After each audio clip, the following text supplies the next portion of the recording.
Right, you're right. I didn't sound. All right, it looks like it's going. We'll see. It says it's unsupported, but I guarantee you we're on. We are. All right, let's record this to the cloud. Is it time for this? Put your headphones on. All right. You guys hear us out there? Good? All right. Well, you know what? What's really cool is it's Wednesday, so that must mean it's Whiskey Wednesday. Oh, Melissa, you're in for a treat. The energy in the room, I'm here for it. Melissa Rift is over here. She is extraordinaire. What's your full title here? I can tell Chief you, cook and bottle washer? extraordinaire is not in the title. Yes, it is. It is now. I said it. It's now and there and there. So, master taster and national brand ambassador for Old Forester. National. She's the Old Forester people. She doesn't look that old. I don't know why they call her old, but well, anyways, we'll find that out as we start to think. First of all, let's talk about Old Forester in general. Okay. One of the oldest brands out there. I think it just really started coming in, but the funny part is, especially up here, maybe in the Northeast, it really started coming into its own probably in the last 10 years, maybe. And with that, we've seen some really cool innovation coming up. And the innovation is actually to go back in time, right? Back to the future. Back to the future. Yeah. How many gigawatts do we need? Yeah, I never thought about a DeLorean partnership. That's right. That's right. Yeah, that somebody tried that, but it was an illegal drug, so we're not going to go there. This is legal, and we're all set with that. But we have like you have like the sort of whiskey row. Mm-hmm. How did this come? And there's another one though. There's another one that we don't get. What is it? Called the 117. 117. Yeah. So let me frame up because okay. I asked a lot of stuff in there. I was going to dissect that. What question you want me to? I don't know all of them at once. So yeah, very excited about this happening. Let me tee it up this way. Old Forester, and I know we have some Old Forester fans out in the audience tonight. So I want to sold out twice. Yes, thank you guys so much for coming out. And I hope that I'm speaking to all of you when I talk about this. We have a really healthy portfolio for Old Forester. We're the founding brand for a big beverage alcohol company, Brown Forman. Our founder, George Garvin Brown of the Brown family, instituted this brand. And so we have actually a very cool portfolio. If you're not familiar with the other products we sell, it's awesome across the board. No matter what you like to drink, we have almost everything you could think of, category-wise in spirits. But then within that Old Forester, we have so many expressions within just the Old Forester name. And you're right, we have a lot of history. We also have very continuous history. We've never been interrupted. We've never gone off shelf from our founding in 1870 until today. Some have required some prescriptions, but that's pretty cool. Yeah, so that includes that Prohibition era. That cough I have, I need something. Exactly, and so that's pretty cool because you look back on every era of the spirits industry in the United States since 1870, and we were there. Trying to make a great product, quality product, consistent product. And so, yeah, we have our core flagship, which we're going to be starting off with tonight, which I think is great. It's going to give us a good standard of what Old Foresters strive to be over that long arch of history. But because our history is such a big part of who we are, we wanted to be able to tell that story. And we also wanted to be able to flex how much we can do with flavor. So when you craft whiskey for over 150 years, you get really good at understanding how to manipulate your flavor. And so we'll talk about grains, our fermentation, our barrels, how we mature. We leverage all of those things to create 5 completely different flavor profiles out of one kind of core brand. Which is fantastic. I think that answered most of it. What was that 17 something though? So 117 series is part of the kind of extended Old Forester family. All of what you're tasting here today, you can find in your market for the most part. Some are more limited than others, but they are available to you. We have some specialty products that are only available in certain markets, and some that are only available at our distillery home place on Whiskey Row. If you've never been to our distillery home place, Old Forester Distilling on Whiskey Row down on Main Street in Louisville, this is my invitation to you to come see us. It's a really fun experience. And so we have an innovation series, which is where, without the stakes of putting out a permanent product that you guys are going to come to love and expect, we can batch really small batches together and test out just flavor expressions that we'd like to see. We have a really good handle on what Old Forester is from a flavor perspective, and so sometimes we want to play around with that. Cask finishes, batching, microclimates, things like that. Okay. But Right. that is only available at the home place and then limited distribution across the state of Kentucky. So you guys got to come see us to get your hands on it. Well, if you're distributing across Kentucky, it's not that far to get to Massachusetts. Yeah, well, you're talking about 20-hour road trip over here before we went on. So I Well, think we'll casual. we'll drive it back, right, guys? Yeah. See, I got plenty of volunteers. We'll get a bus and we'll go down there and bring it all back. The cool All right. thing about our home place is we do always have something special on the shelf for folks That to is pick up. true. So if you That come is true. see us, you'll find something you might not be able to find here. All right. I'm going to explain. You guys all have a tasting uh, mat in front of you. So the first one we're going to try is the one that's sort of stuck up at the thing that says taste. It's number one for us, but it's up at the top. You'll see it. It says taste, and that is, of course, the Old Forester 86 proof. It's just Yes. sort of the flagship. This is our flagship. It's kind of what you're going to find farthest, widest. It is a beloved expression by folks who like to keep it at home as a nice value bottle that you can pour out Call it a shelf gem. for friends, family. I always say it's the best value for flavor you're going to find in a bourbon bottle. And so that makes it just a really trusty bottle to have in your home to bring to a friend's house, to a party. It's also beloved by bartenders because it's a premium well offering. It's going to really be kind of cost efficient for our folks behind the bar, which we want to support our small businesses, our restaurant industry. And so something that's really good value to them that delivers on structure and body and flavor is kind of a Swiss Army knife for them when it comes to pouring neat rocks with a beer in a cocktail. And so this is an It's a expression workhorse. that delivers on all of that. Yeah. Yeah. Yeah, It's a absolutely. nice, tasty, really good, friendly workhorse. Yeah. And Yeah. so it's actually a great opportunity too for me to break down the Old Forester recipe. And so we use one pretty much with the exception of a special pour we're going to have tonight. We have one singular bourbon recipe for Old Okay. Forester. 72% corn, good foundation of sweetness. 18% rye, that's giving us our spice, but also our structure. Mm. So when we talk about how it stands up on the palate, cuts through cocktails, and aromatics. And so that's the rye, 18%, and then 10% malted barley, not going to give us a ton of malt flavor, maybe a hint, but mostly there for the enzymes we need. So that's the recipe we use. We've used that for generations at this point, and it really gives us continuity across the board. Our yeast is really important to us. We ferment with it. We've carried it with us since Prohibition era. We propagate it and we pitch it live wet, which gives us great yield and really dynamic flavor. So we're getting a lot of fruits and florals.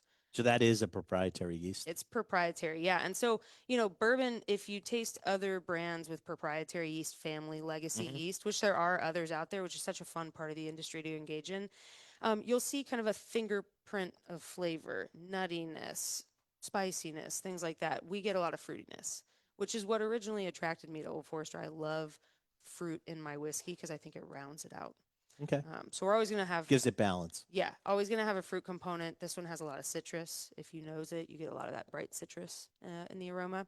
And then our barrels are really important to us. We toast and char our barrels. It's where we're developing a lot of our sweet aromatics, some of our baking spice profile, our wood tones, leathers, tobaccos, a little bit Not of many people do both on a toasting and charring. toasting and charring on your regular, like Yeah. even on your even on this one. Yeah, so something that's a through line for us, and you'll hear this in the storytelling that we're going to go through with the Whiskey Rose series. We've figured out what we think works well for flavor, and we're uncompromising on it. So Okay. toasting is a little bit extra step. We started pioneering it in the '90s when we wanted to look into what other flavors people were engaging in when they weren't drinking bourbon. Toasting was a big part of cognacs and wines, and it gets this really vanilla heavy flavor because you get about a quarter inch thick of wood sugars. It's what I call the ooey gooey factor if you're someone that likes slow roasting your marshmallows Yeah. by the fire. Or catching them on fire and then running through. No, never mind. Right. So there's our char, right? char. So the toast you get the ooey gooiness, and Right. that's my jam.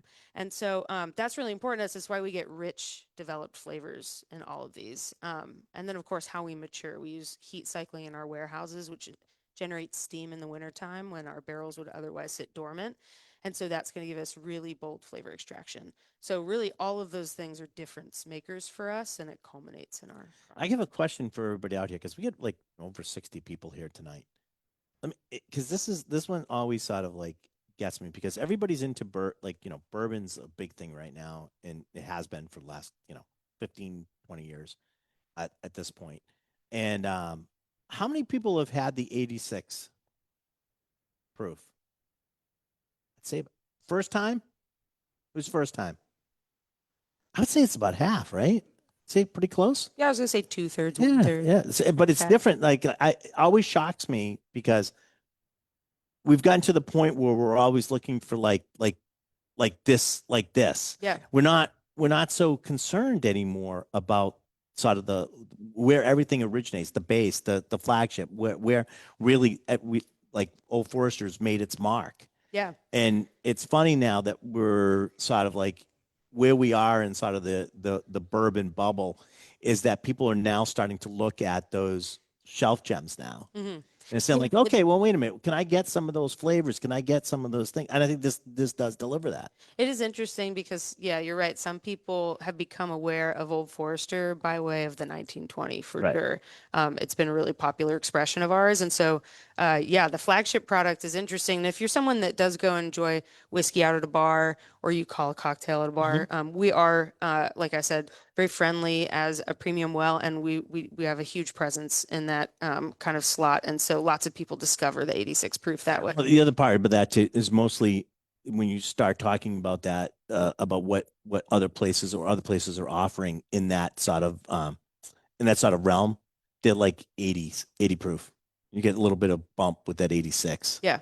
Yeah. And still not getting into the price category when you start getting above like 90 and so forth. For sure. And we have a 100 proof bourbon that kind of fits in the same category. I love the bottled and bond. Core bottled to bond is fantastic, but we also have 100 proof that's, again, Right. super good value for flavor. And that's going to deliver on a little bit more ABV. And it's going to be what you find in like your old fashioned on the menu at your favorite restaurant, things like that. We also have a rye that's the counterpart to that, which personally, I know I'm paid to say this, but best rye on the market, in my opinion, for 100 proof cocktail, neat rocks rye. Cha-ching. Yeah. Well, what do you guys think of the 86? Good? Yeah, it's not sorry, who's a little surprised? Anybody a little surprised how good it is? Yeah, a couple of you out there. Nobody wants to. Nobody wants to admit it. I'll say That's one so more funny. thing for the 86 proof because a lot of people think of whiskey as a fall and winter time drink. And I know I'm speaking to an audience that enjoys it year round. So I appreciate you guys. Thanks for your service. But one thing I love about the 86 proof is that you can put it in summertime cocktails. It's really refreshing because it does have the fruits and florals. And so highballs, tiki drinks, lemonades, margaritas with whiskey in it. Like it's really fun to play around with in the summertime. So in those warmer months, I encourage everybody to check this out. Although I will tell you, we're entering fall, and forget about pumpkin spice. You want apples and you want cider. And so what you do with this is you take it and you put it in cider. You can heat it up. I like it cold cider. Take quarters of oranges, stick cloves in those, leave them in your refrigerator overnight, and just squeeze one of those, put it in the thing, fill it with ice, and pour bourbon, and then top it off with cider. It's awesome. It's a great fall drink. Really tasty. Super easy to make because I am lazy. When I want a really good drink, I have John make it for me. That's how like Johnny on the spot makes my complicated drinks. I can only make simple ones. And my wife came up with that recipe. The lovely Jennifer came up with that recipe a couple of years ago, and that's like we're ready for a football game. That's what we're drinking. I love it. I'm gonna have to go home and try that. And cider is, and apples, orchard fruits, that comes up a lot in our flavor profile. And so I have used, bottled and bond makes great cider as well. If you want something really kind of cut through that apple, you can use that 115 proof. Yeah. But I'm gonna do that recipe with the 86. I love that. Yeah, and I would just cut up the oranges the night before and put just whole cloves, stick them right in there and put them in the refrigerator and let them like sort of marinate together. Yeah. And just squeeze it, throw it in there, put the ice on it, throw the bourbon in there, and you just fill it up with cider. It's awesome. Really, really good. Easy. You can batch it, which is great. So that's a lot of fun too. All right. You guys ready for your next whiskey? Enough of me babbling on. Let's go to the next whiskey. So now we're getting into the Whiskey Row series, which is where we move into a little bit more small batch craft expression. And we have 5 expressions of the Whiskey Row series. And because we have so much history, we wanted an opportunity to be able to tell our story. So the 1870 is our founding year, probably a reasonable year to start a historic series with. And we call it Original Batch. after kind of the original occurrence of Old Forester. So we were founded by a guy named George Garvin Brown. He was a pharmaceutical salesman back in the late 1800s. His Well, it's had medicinal purposes, as they say. his top product was medicinal whiskey, very common at the time. And there were really good distillers across the state of Kentucky. Unfortunately, it was hard to kind of cut through the noise of all of the bad distillers, or necessarily not distillers, but rectifiers, people putting additives in whiskey. And it was quite dangerous to kind of gamble with what you were going to be ingesting. And so he needed to solve that business issue, basically. He wasn't crusading for anything necessarily, but he was really kind of business savvy and he wanted to create a brand that he could guarantee the quality of. And so it doesn't sound that revolutionary, but he took the whiskey. Now it doesn't sound that Now revolutionary. it doesn't, but he sourced barrels from reputable distilleries in Louisville, and that's the cool thing. We were founded in the city of Louisville. We've always existed there. And so he took the whiskey out of the barrels, batched it together to create an original batch, a signature flavor profile, which is, Okay. again, kind of how we make flagship products today, is batching for a flavor profile. Put it in a glass bottle, tamper-proof, sealed it, and signed it with a quality guarantee. So these are all processes that we use today: batching for consistency, glass packaging, tamper-proof sealing. He was really kind of good at marketing. That's why he named the product Old Forester after a prominent doctor in the area that he was friends with. And so that was kind of the birth of Old Forester, the founding of Brown-Forman, and it really communicated to the industry that you could use your package to guarantee quality. And that was a paradigm shift for American spirits after that. So not to put too much pressure on Old Original Batch, but that is kind of what this one stands for. Well, they also, most of the bars you went into had a barrel and they were just pouring off a barrel too. So, Yeah. and we think about, things being put into glass like nothing, but, barrel was the cardboard box before everything else, and everything was sort of stored in that. So you would walk into a bar and they would just pour it off a barrel. You didn't really know what you were getting. Yeah, a bar, also a package store, you'd Right. bring a whiskey jug in. And so, there was a lack of transparency. And so, these first two expressions we're going to taste are both monumental times in the industry where we decided as an industry that we were going to be a product based in natural ingredients, that's vetted, that holds itself accountable for being a quality product. And that's the reason we've been able to be America's signature spirits industry, because we make a product people can really trust. All right. What do you think of, what do you think of that? To wax poetic. Yeah. What do you guys think of the history of it all? But let's talk about but that's true. the flavor. So that we wanted this one to speak to what makes us different, which I know we just talked about fruitiness in that flagship product because it's such a core part of who we are. But this is where we're going to turn up the volume on certain aspects in each of these Whiskey Row expressions. And this one gets really juicy on the fruit profile. I think it gets a lot of apple. I was glad you brought the cider thing up. Honeysuckle. Like planned it. It has a little bit of honeysuckle in like the white florals category. It's kind of delicate on the nose and it's sweet and it's fruity. And instead of having big, like rich caramel or toffee or maple note, it's really kind of bright honey. Reminds me of springtime. Dark honey. Yeah. Like that, you know what I mean? Bright in honey, but that sort of darker sort of honey. Yeah. But I like it because it's a little bit more like silky, where we're going to get more structure in some of these other expressions. You get a hint of that clove. But for the most part, it's really easy breezy. It's 90 proof. It's made for sipping neat. And I always say, if you're curious about whiskey, this is a really good entry point for you in the Whiskey Row series. But if you like drinking whiskey all the time and you're kind of mixing around what you drink on the day to day, this is great for a night where you want something easy, or you're going to have it with food. You can mix it in light, bright cocktails like paper planes, whiskey sours, anything where you're not going to bury it because it is a little bit more layered. Yeah, I like that one. Yeah. What do you guys think? Cheers, everybody. This one, good? Yeah. Not hearing too many complaints out there. For 60 people, you're awful quiet. Captivated. That means they're probably halfway through the other whiskey. Yeah. That's what that means. That's all right. Nobody ever needs to wait for me to prompt them to drink it. Don't say that. Wrong way to go. I take it all back. Take it all back. So the next expression jumps forward 27 years, which does take a whole 27 years after the founding of Old Forester, to actually have legislation that starts to vet these products. So once you put bottled and bond on your product after this act is passed, you have to follow these 5 regulations.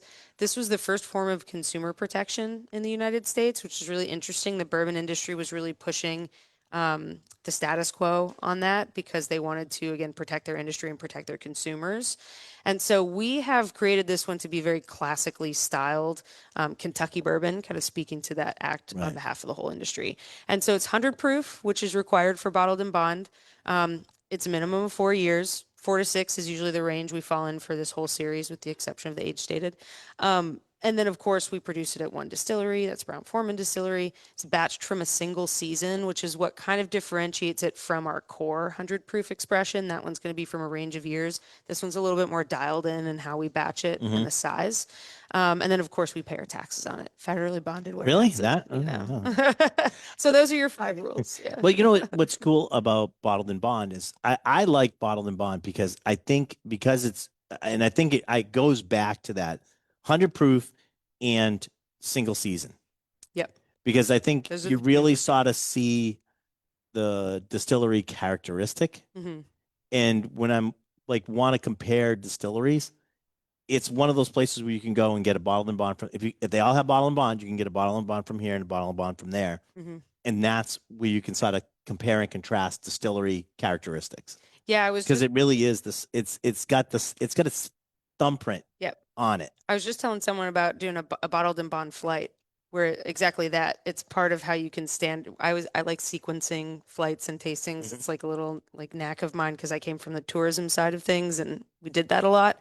And a bonded flight is such a cool concept Yeah, because you're right. You can really see, you standardize the proof and kind of the way it's put together from a batch perspective, and you're getting the differences in producer. yeah. I think it really highlights that. Absolutely. So this one's going to highlight a little bit more of our barrel Yeah, and you characteristics. get some of that spiciness in there. And you get Yeah. like baking spices are going A little on. more of the structure, black pepper, baking spices. The sweetness goes from that kind of silky honey note to more of like a rich toffee, a little bit of molasses in Mhm. there. And then you get a bit of that kind of sweet leather tobacco on the back end of it. So it's going to have a longer finish. It's going to linger. A little bit more loud again. But the thing I love about this is the structure. I think up against the 1870, you can really see the difference, even though this product goes in the barrel, exact same distillate. Barrels Right. could sit right next to each other in the warehouse. So again, just how we kind of dial in that flavor. Well, with the other one, you are batching it, so you're like Xing across the warehouses to get specific flavor profile that's going to be consistent. Yep. With this is you can't do that as much. You can take it from different parts, but if it's all in the same season, you're not really there's less variation in doing it that way than there would be whether you're doing a regular batch. Yep, Correct? absolutely. Yep. And that's what makes these a little bit more kind of crafty. And I think it's why you get these really kind of pronounced flavors coming out of them. Mm. So I like to say first one's fruity and floral. This one's kind of woodsy and warm That's a good because way it to put gives it. you those kind of autumnal flavors. Now it's always going to have some kind of fruit component Got in there. abdominal. It says the magic word. You got to get it. No, that's good. Okay. I was like, are people going to be making fun of me? I love that word, but I also think it's got a lot of dried fruits. So Yeah. where the first one had really juicy fruits, this one's got a lot of figs, dates, Mm. raisins, still in there. Raisins and honey are very similar. Like Yeah, I I think find so. like that raisin date honey. Yeah, that That's you get sticky that dark. sweetness. Yeah, it's really cool. I love What do it. you guys think of this one? Yeah, do you like that? Do you? How did most of you? Everybody sort of. Do you guys get what we're saying about bottled and bond? How many people love picking up a bottled and bond? Yeah, Oh yeah, look yeah. at that bonded I was fans. like, that's a lot of hands. I'm not counting. I don't think I can count that high without taking off my shoes. So I ain't counting, but that was a lot of hands. So that's good. That's a good sign because that, you know what, if people like bottle and bond and picking up bottle and bond, then they get it. Yeah, So, I mean, that's half of our job up here in doing whatever we do in the store or going out across the country and talking to people is giving people information that they can use for sure. knocking down falsehoods and everything and giving everybody the real scoop behind how things are made and how things are done. Yeah, I You know, couldn't agree more. And the thing I love about this series is you might have a favorite when you walk away tonight. I hope you do. But also you could love something about all of these. I really change my favorite based on the season, the weather, the mood, how much whiskey's how mood late. I orientated mean, anyway. yeah, Anyways, around. So it really is a series where you can kind of play within our universe and have I'll prove it everything to you you right want. now. How many people only have one bottle of whiskey open at their house? See, they're laughing at me. How many have less than 10? More than 20. Yeah. It just starts climbing. And what, but that's what's great. That's one of the great things. That's one of the great things about whiskey is you can have a bunch of bottles open. Yeah. It's not going bad. And you get home at night, and depending on your mood, the weather, what you're going to have to eat or Yeah. whatever, that's when you make a decision of what whiskey you're going to drink, whether it's domestic or imported or wherever it's going to take you. It's very mood orientated. Totally. And that's why whiskey people always have more than one bottle of whiskey open. Well, yeah, that's something I love about this series is you can really kind of pick and choose your preference Right. while you're Exactly. engaging with it. So we had bottled in Bond Act in 1897, and then we've got Old Fine Whiskey, which is called in 1910. 1910. And fun fact about if you've ever been to our visitor center on Whiskey Row or you intend to go again, invite you all to. That was actually our commercial space from 1882 until Prohibition. So Brown Forman moved there, set up their offices. We were right off the Ohio River, which was huge commercial trade at the time. And we had our bottling line in the sub basement. And so there was a day in October 1910, there was a fire in the building and they had to get that whiskey off the bottling line quickly, dumped it into new charred barrels. Those barrels integrate into their inventory. They sit for a couple years and then eventually they tap into them. And at the time, if something didn't taste like your product, you didn't create another expression, you just created another name. And so they called it Old Fine Whiskey. It was effectively double barreled bourbon, which didn't become an innovation in bourbon until this modern day renaissance, Mm-hmm. early 2000s. But effectively, that's what it would have been. And they actually bottled it and sold it. It was called Old Fine Whiskey. We have a really rich archives department on this brand because we're the founding brand for the company, been around so long. And so we have this bottle with liquid in it in our archives. It's got the Really? whole story written on the front. We have a bulletin from the local kind of municipal paper about the fire saying, don't worry, our business is good. Our shareholders can be happy, All don't right. panic. You can be happy. We still have whiskey. Exactly. And so we wanted to create a bottle that commemorates this because I call it our Betty Crocker moment because it was something delicious that happened by accident. And we sold it all off and we never talked about it again until we created this expression. So it really wasn't something we ever thought, oh, double barreling is a new innovation of ours. It was just something we did because we had to Necessity. solve an issue. Yeah. Necessity. That's New England farmers know that. It's like the mother of invention. I mean, necessity, right? You have to figure out how to do it or you're going to lose it, Yep. right? Yeah. So that's So they put it out. People engaged with it. It was awesome. We have, archive history of it, and we get to call back to it with this, which is the whole point of the series. So really, really fun to play with. So this is a this is my hidden favorite, by the way. double barrel I love expression. this I one. love to hear that. So we basically make our signature 100 proof Old Forester, that orange accented bottle Yep. I've talked so much about tonight. That's our core product for this. We age it about 4 to 6 years to full maturity. We actually batch it and proof it down to 100, and then we send it into a second barrel, only we extra char that barrel. So for all purposes, the core product is the same as everything else. Let's get extra flavors. Yeah, yeah. So the proofing it down to 100 proof is going to be really good for the additional year it's going to spend in the double barrel because it's going to give us a bit more solubility in the shorter time period. And then the extra char is going to give us not only more caramelization, but kind of smoky undertone. So if you nose this, I always get a little bit of like roasted coffee bean. It has kind of an espresso-y kind Yeah. of smokiness to it. I think that really complements how sweet and viscous it is. It's very heavy and bold and creamy. A lot of people say like creme brulee, like vanilla custard. And then of course, always having that fruit component. I think it's got a lot of like cherry compote to it as well. So really elegant, desserty. I find in a lot of Old Forester, there's always a lot in a lot of expressions. I find cherry pops up a lot. Yeah, That cherry flavor. I think, we do have lots of stone fruit that comes from the fermentation process. But also the way that we treat our barrels, the toasting, the charring, and then the way that we mature with the heat cycling, I think really does kind of embolden that cherry cola note. It Yeah, always it jumped does. out at me. Yeah. Yeah. We actually did one single barrel we called Cherry Bomb. Oh, yum. Yes. And I love red fruit. I love stone fruit and Yeah. whiskey. And this is proof to 93 proof so that it's easy sipping because a double barrel, a lot of people want to drink it neat so they can get those layers of flavor. And so I also think when you get into those mid 90s, a lot of people like their proof these days, and we deliver on that with a different expression. But 93 proof is really nice for opening up those fruity flavors as well. Absolutely. What do you guys think? Old and fine? Yeah. Old fine whiskey. Oh, fine. And this one's fun, like I said, to drink neat. But if you love an espresso martini or a revolver or a cocktail that uses coffee, this is a really fun one to play around with. Check it out. Cool. I will check Yeah. that one out. Sounds actually pretty interesting. All right, 1920, a really beloved expression in this Whiskey Row series, partially because people love talking about Prohibition. This is our Prohibition style, but also because a lot of folks who like drinking bourbon have been really interested in higher proof offerings the last several years. And so this tells our story during Prohibition. You know, it was an unfortunate time in the industry. Fortunately, our company was really savvy, especially because our roots were in medicinal whiskey. So we applied for a license. We had permit number 3, one of 6 companies that sold medicinal whiskey throughout Prohibition.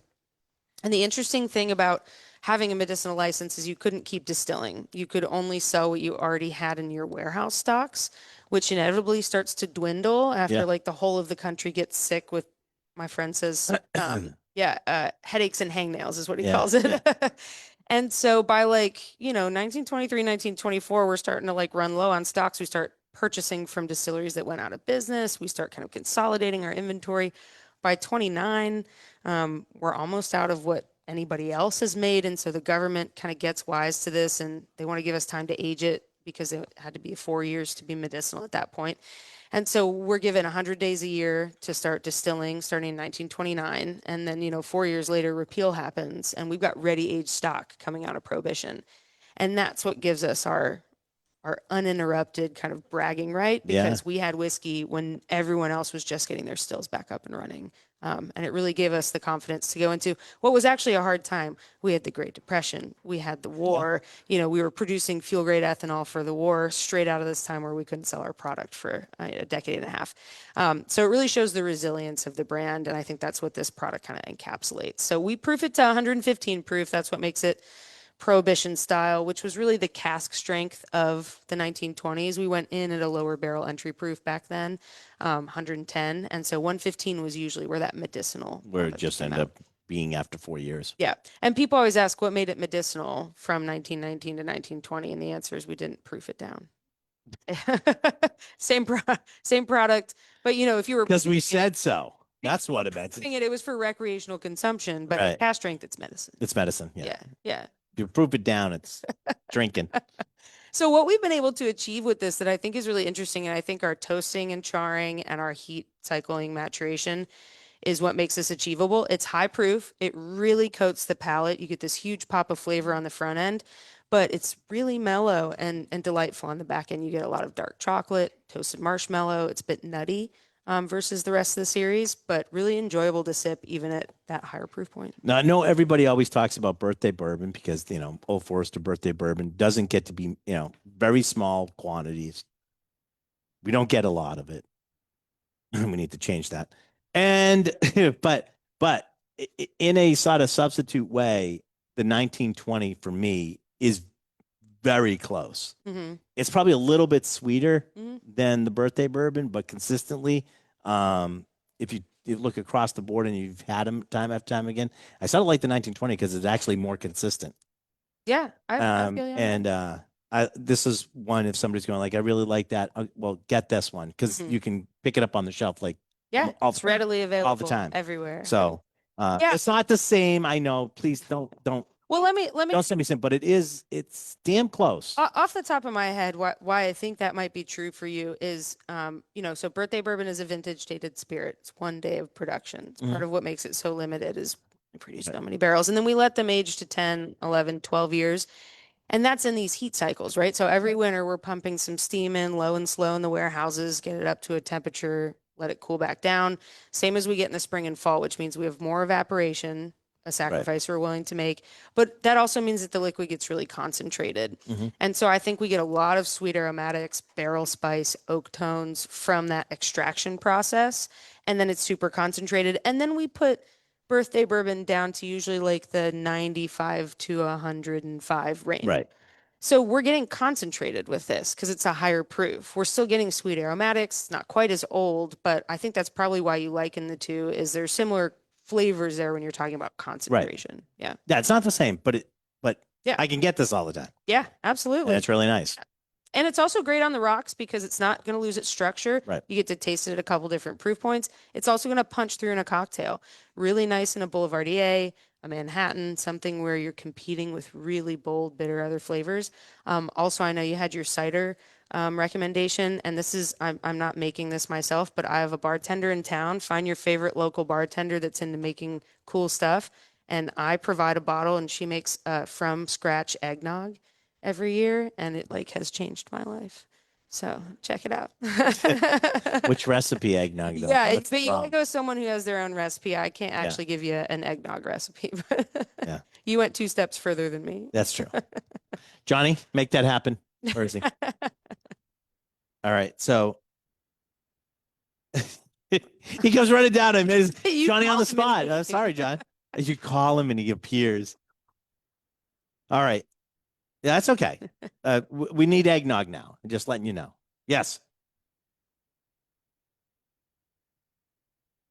What type of mixture is eggnog to bourbon? I can't remember.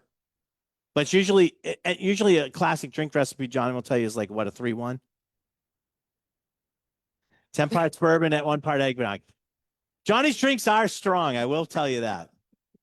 You got to know your audience. Yeah. 10-1, you say? 10-1. All right, 10-1. No wonder I can't walk out of here straight when John makes the drinks. All right. You eat the egg, and you eat the egg, nod off, and drink the whiskey. I get Actually, it. a sidecar. Yeah. Yes. All right, we got a couple. We got a treat for you guys tonight because there's not a lot of this one Yeah. that we're gonna do next.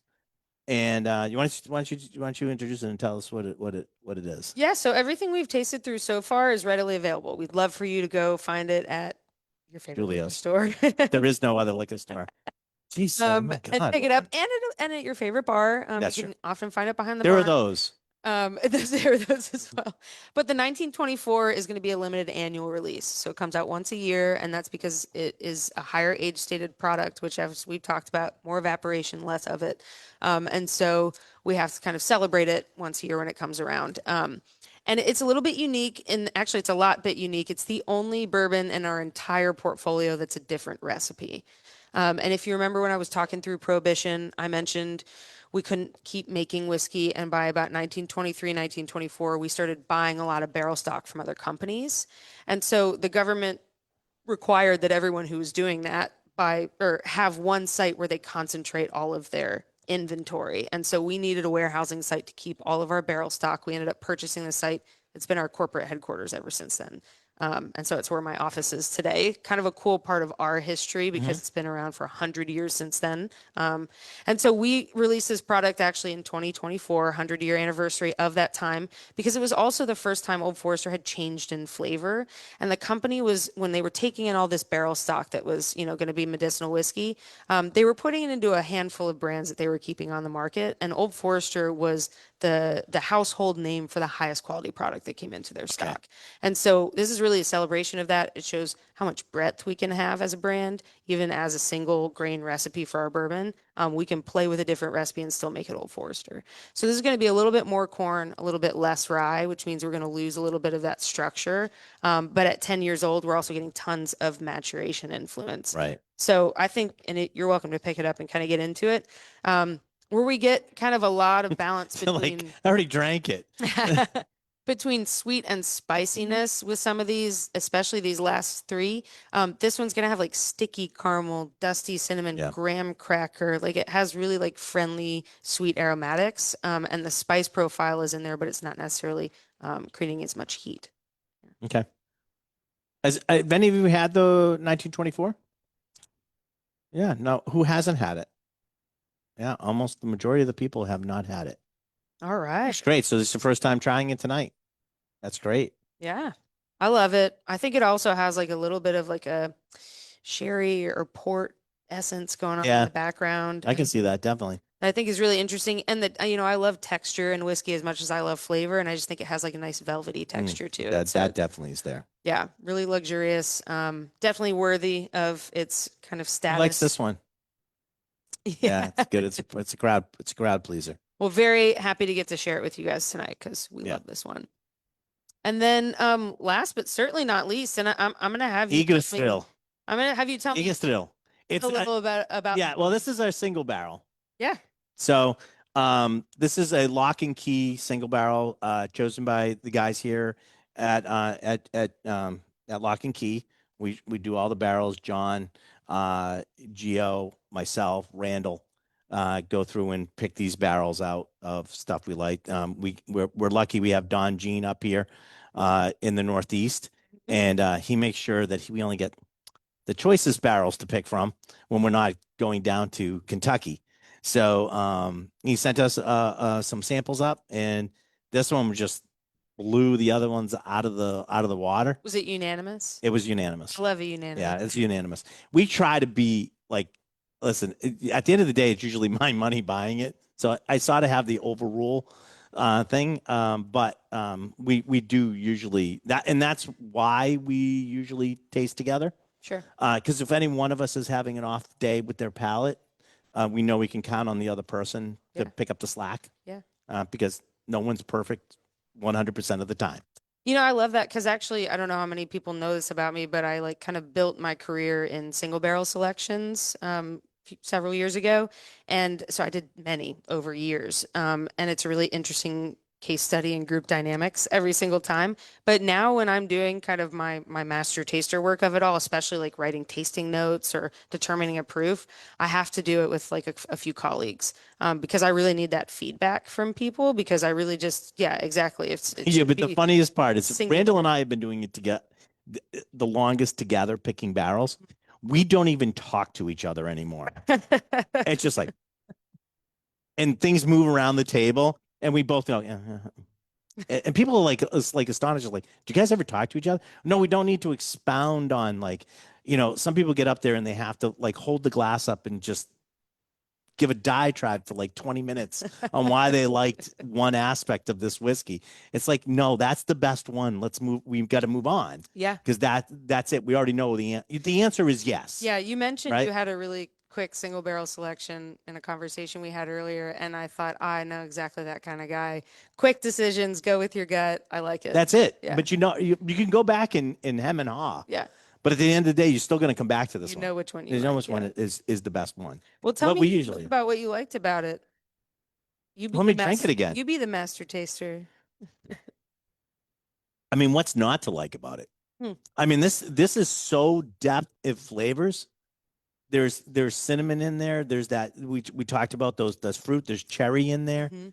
Like it's like there was a Coca-Cola product that was cherry cinnamon. I don't know Oh, if you yeah. remember that. No, but But there was like a soda that was cherry and cinnamon. This almost encapsulated. Remember I told you that cherry pops up yeah, now and again. And this had that in spades. You can do anything you want with this. You cannot kill the amount of flavor that's in this. it's very I flavorful. mean, you can put a big block of ice in this if you wanted to. If it was a hot day. And by the way, don't like a big block of ice and little chips of ice are two different ways to have ice in your whiskey, True and they're story. very very different. Yes, Lisa. I was gonna say, let me give you the specs. Yeah, give us So the we've spec. got Warehouse G, floor 7, 128.8 proof. So this is a barrel strength. That's a Single barrel strength. Yes. barrel. And that's why you can Upper bring this floor. down. You can bring this down a little bit. You can actually, if you add water to this, just like a drop of water to this, the other flavors just the behind us explode. It is what we call a thinking person's whiskey. You'll discover more and more as you drink this and taste this. You'll discover more flavors will pop up for you. I don't ever like to tell people what they should taste. I give you the broad strokes, but you fill in the rest. Igastril is a weird name, but it's the world tree. Somebody just pointed out it's the world tree. That is the old forest that you could get. Is the world tree. So we Pretty just cool. felt that it just was all encompassing. This was one of those ones that just when you drink it, it's just got everything going for it. And we felt it was like the world tree was all encompassing whiskey. I really like that. So Very there you go. creative name. Yeah, we're known to do stupid names, but that's part of the charm of the Lock and Key Society. It's part of single barrel culture. I think it's really neat because I was kind of got in the single barrel game. I built a program starting in 2019, which means there was like, enough single barrel culture at the time, and the stickers and the hang tags and the custom labels and the just the group dynamics of it all. Well, we don't do catering. Right, which is I'm not No, condoning that. no, yeah, no, but we don't But do catering. As a matter of fact, a lot of distilleries poo-pooed it and got rid of yes, it. So 100%. the reason why we think we were one of the first ones. I mean, we've been doing barrel selection since it started. We think we were one of the first ones to actually start coming up with names. And the reason why there was nothing else behind this except we're dumb and can't remember stuff. So people would come up and say, "Hey, barrel number 22792. Like, what made you choose that?" I'm like, "What are you talking about? Like, what? Like, we do 100 barrels a year, 100 projects and all this other stuff, right?" So it sort of started when we actually had it was at one of the distilleries, and a fly landed on the corner of our tasting glass and immediately dropped. It's the high proof. It just dropped, and that was called Flyboy. And we actually ended up picking that barrel, and it was called Flyboy. But it was just a way for us to remember the barrels Yeah. that we picked is why we started naming them. Yeah. I So love then people that. go like, "Oh, what about Flyboy? Or what about Eagle?" We could start like harken back to why we picked that. Yeah, I love it. So, There's a little story that goes along with it, even if it's just your story from the selection oh, it's process. always just a story. I love that. No one else would have a story like this. I love that because this industry is all about storytelling. So I think that really aligns. What'd you guys think of this one? Right? That's a really good. This went under the radar for a lot of people. This is still available. Not much, but it's still available. So Everybody pick one up tonight. pick one up tonight. All right. First of all, I want to say thank you, Melissa, for coming today. Thank you so much. We really appreciate it. Really happy to be here. Thank you for your storytelling, your great presentation. I think everybody knows a little bit more about Old Forester that they probably didn't know before. And I want to say goodbye to everybody that's going to follow. So you can get It's the Liquor Talk, and you can watch this again on Julio's Liquors Facebook page. You can also, wherever you get podcasts, such as Spotify, you can get it there. And it also, now we have our own YouTube channel. So look for It's the Liquor Talking and check it out. Needless to say, the best part was being here. You should have been here. It was awesome. So bye, everybody on Facebook. We'll stop that first. Bye, everybody.